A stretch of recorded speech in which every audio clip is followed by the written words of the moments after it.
There is an old assumption in education that technology arrives and teaching must simply adjust around it. But the more interesting truth is this: technology in education is only as good as the ideas about learning that shape its use. And that is where generative AI becomes so intriguing. Because the OECD makes a subtle but crucial distinction over here. It suggests that generative AI can improve learning when used with clear pedagogical intent, not when it is simply available, not when it is fashionable, not when it is simply dumped into classrooms with a great deal of enthusiasm and almost no thought, but when it is intentionally used in ways that reflect how people actually learn. Because that is the key: the intent, the purpose, then followed by design. Because the question is never really, is this technology powerful? The question is, powerful in service of what?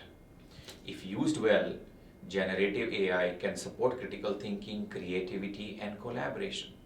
Now, that is a much richer educational ambition, not merely efficiency, convenience, but the development of deeply human capacities. And that matters because education was never meant to be an industrial sorting mechanism. It was meant to be a cultural and an intellectual awakening.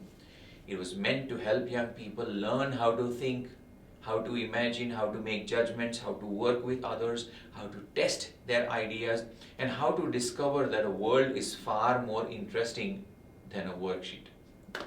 The OECD points to collaborative learning scenarios where generative AI can strengthen knowledge and even improve argumentation skills when the activity is aligned with learning science.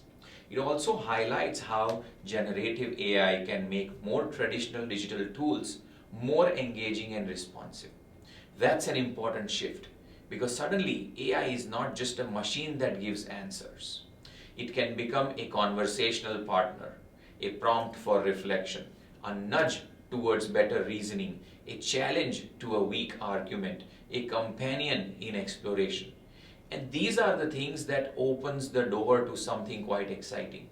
Imagine a classroom in which students use AI not to escape thinking but to deepen it, where they debate ideas with it, interrogate its assumptions, compare its response with their own reasoning, spot its gaps, revise their work, collaborate with peers to challenge what the machine proposes.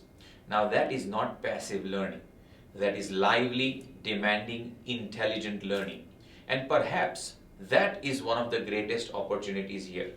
Generative AI may force us to become much clearer about what good technical teaching actually is. Because once information is cheap, education must become more intentional, relational, thoughtful, and more creative. The OECD even notes that generative AI-powered tutoring systems can move beyond rigid scripts and become more dialogue-based, capable of questioning, nudging, and shifting strategies in more natural ways. That phrase is worth sitting with.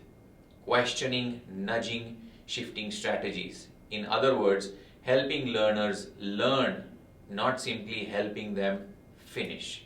And that surely is the point. The future of education will not belong to those who use AI the most. It will belong to those who use it most wisely. Those who ask not, how can we save time, but how can we enrich our thought? Not, how do we replace effort, but how do we make effort more meaningful?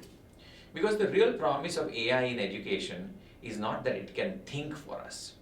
It is that, used well, it might help us teach for deeper thought, broader imagination, and better human collaboration. And that is not just simply a technological vision per se.